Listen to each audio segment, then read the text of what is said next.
Mesdames et Messieurs les ministres, Mesdames, Messieurs les ambassadeurs, M. Geoffroy Roux de Béziers, président du Mouvement des entreprises de France, chers amis, tenir en présentiel un événement aussi majeur que la rencontre des entrepreneurs de France dans des circonstances actuelles de la pandémie est assurément une gageure et un acte de résilience. J'imagine le temps et les efforts consacrés à l'organisation de ce rendez-vous dans le respect des règles sanitaires. C'est une formidable démonstration de résilience et d'adaptation en ce temps d'épreuve. Je vous en félicite vivement et bravo. Merci à vous, président de Béziers, et à vos collègues de m'avoir convié comme invité d'honneur de vos assises.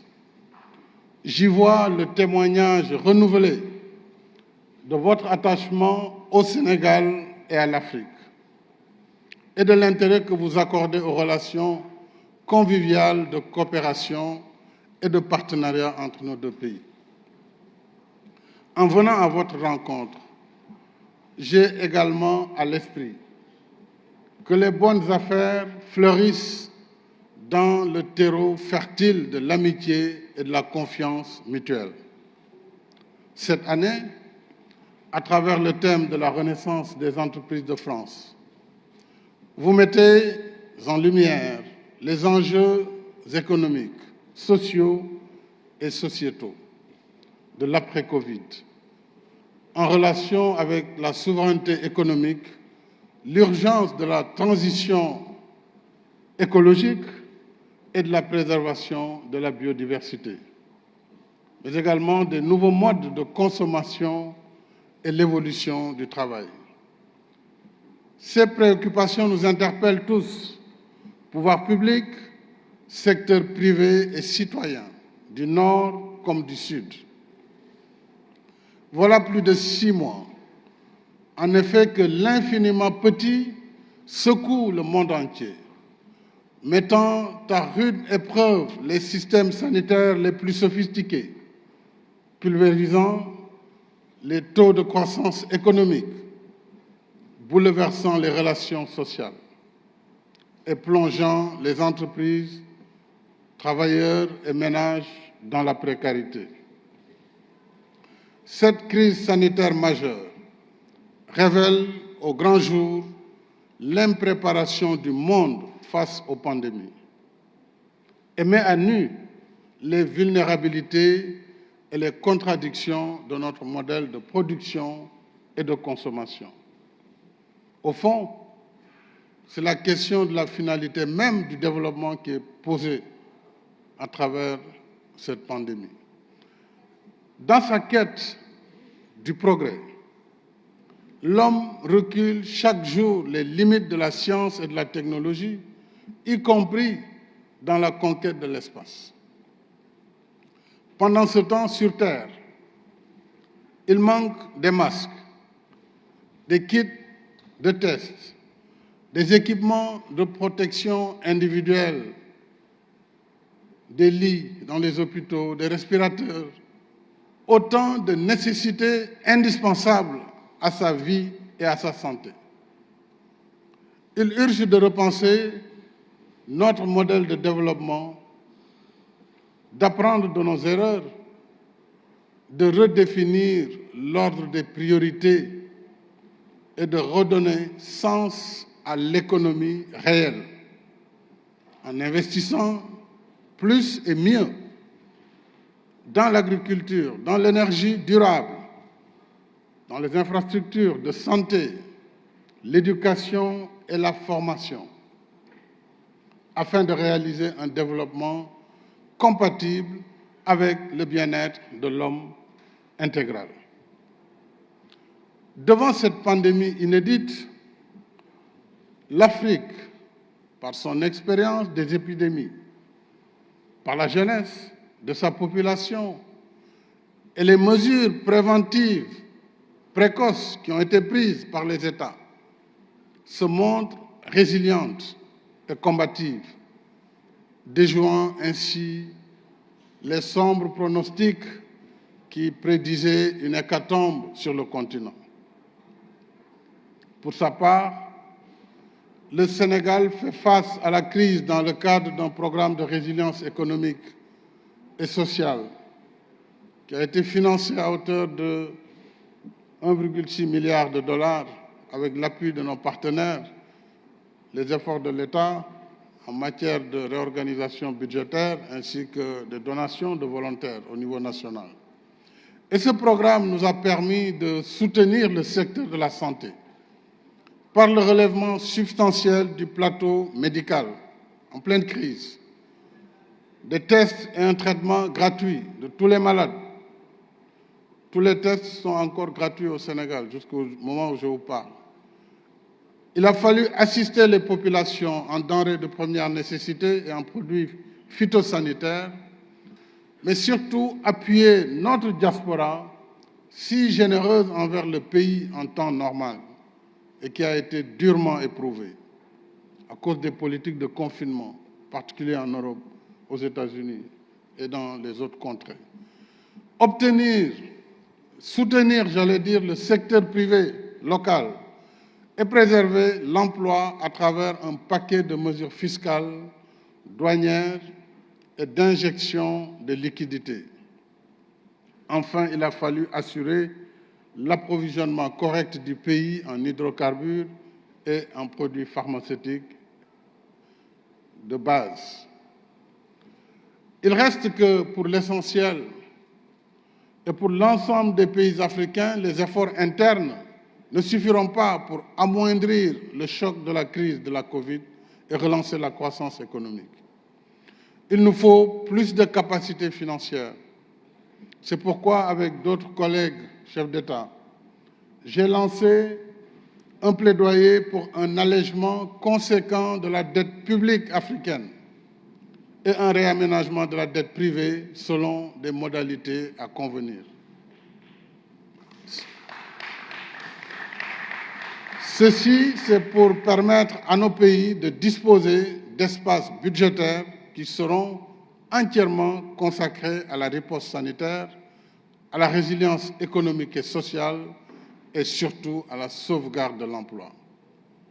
Je dois à ce sujet saluer le rôle éminent du président Emmanuel Macron qui a contribué à l'adoption par le G20 d'un moratoire sur le service de la dette jusqu'à la fin de l'année 2020.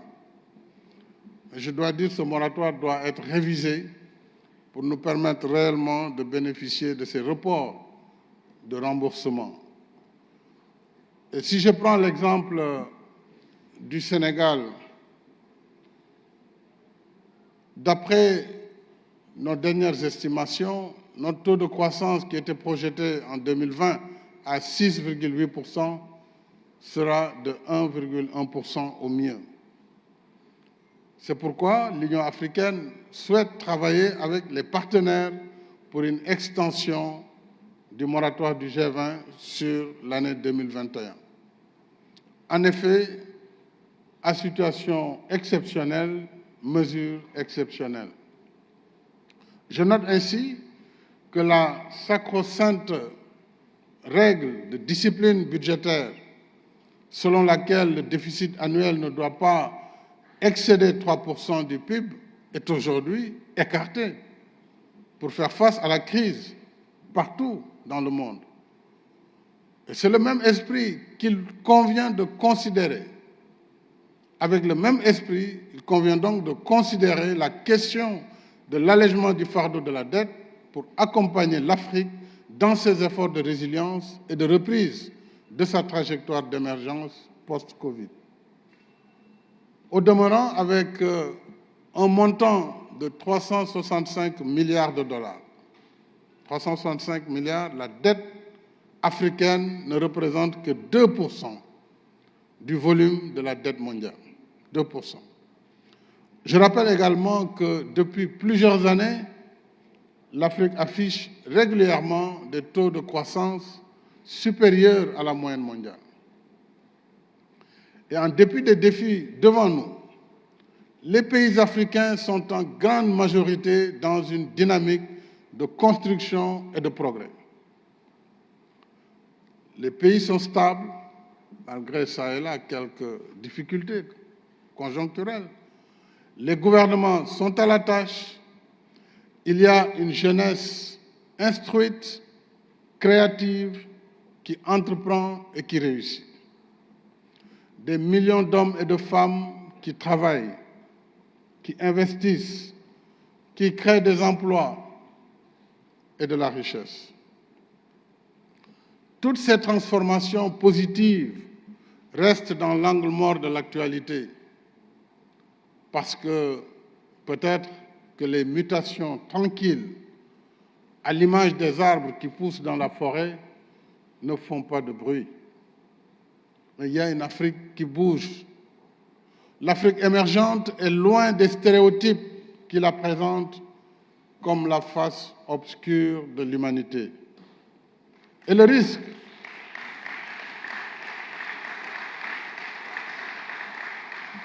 je voudrais également dire que le risque d'y investir n'est pas plus élevé que dans beaucoup d'autres régions du monde.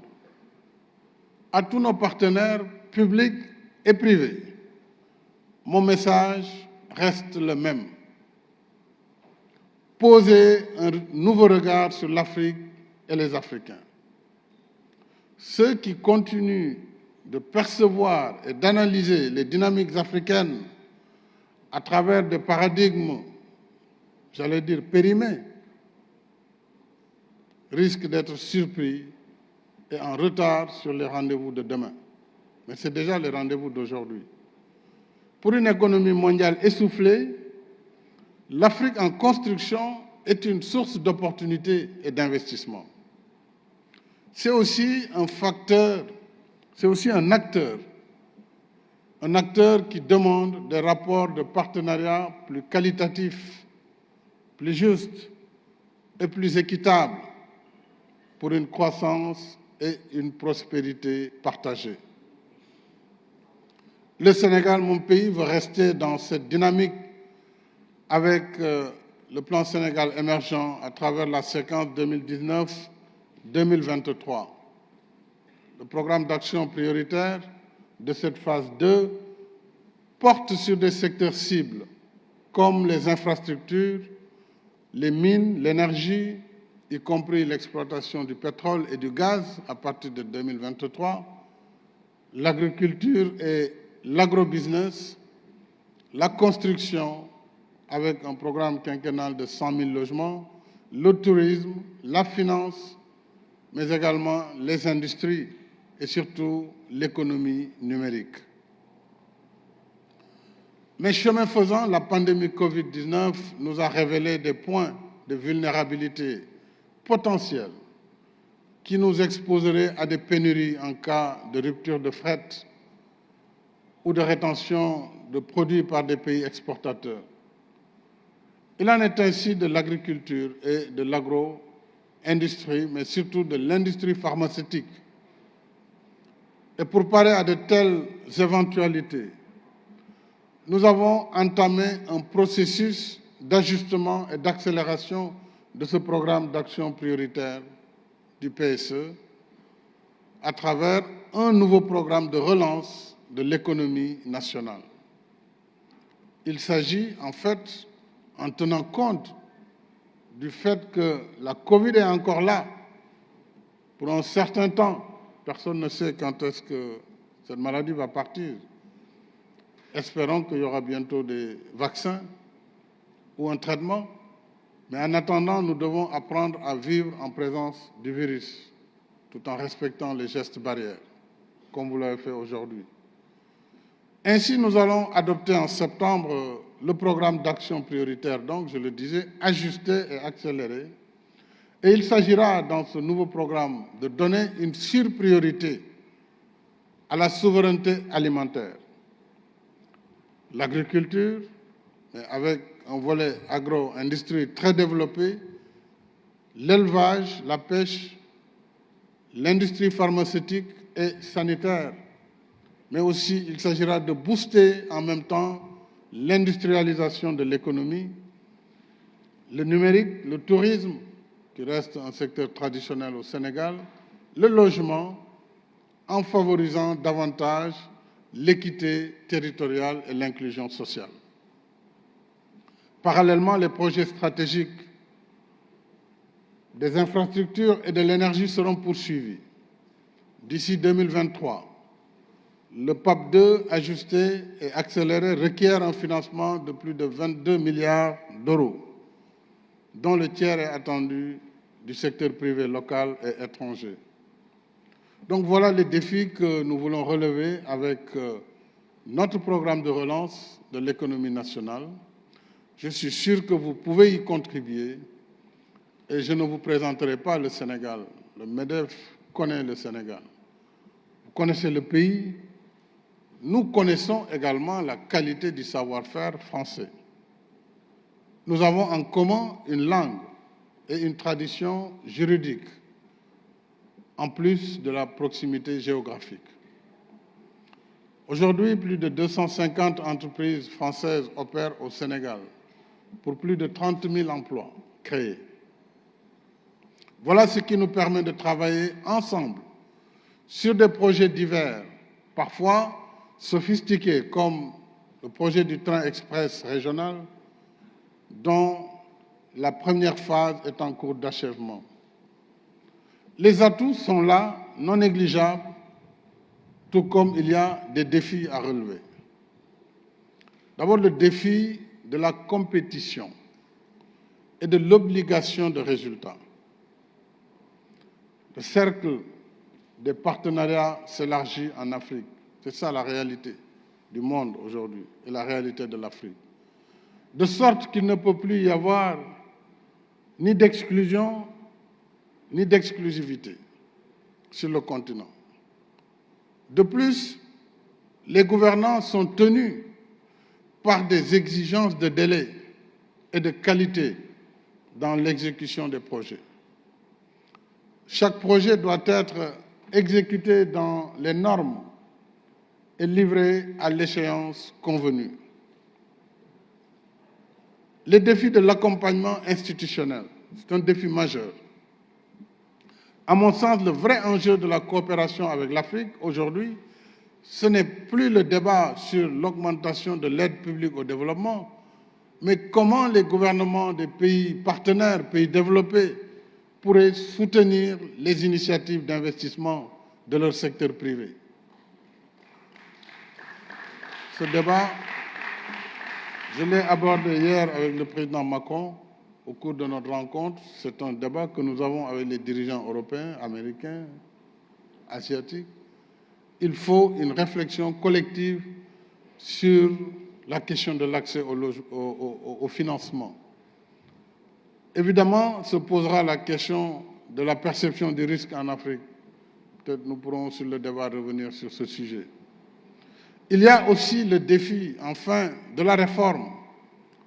En tant que pays d'accueil, il nous appartient de poursuivre l'amélioration de l'environnement des affaires et de la compétitivité. Et je pense à la simplification des formalités et des procédures, à la disponibilité des ressources humaines qualifiées, à la logistique et aux autres facteurs de production comme l'énergie, l'eau, les infrastructures physiques. Et dans cet esprit de simplification et de diligence, notre Agence nationale de promotion des investissements et des grands travaux, l'APIX, a déjà désigné un point focal pour faciliter aux investisseurs du MEDEF les démarches administratives dans un guichet unique. Finalement, de part et d'autre, notre agenda reste bien rempli et, je l'espère, toujours plus attractif et plus motivant. Alors, ensemble, travaillons à consolider nos relations dans la confiance mutuelle. Ensemble, œuvrons pour d'autres perspectives de partenariat durable. Ensemble, labourons le nouveau champ des possibles par des investissements rentables et mutuellement bénéfiques. Je vous remercie de votre aimable attention.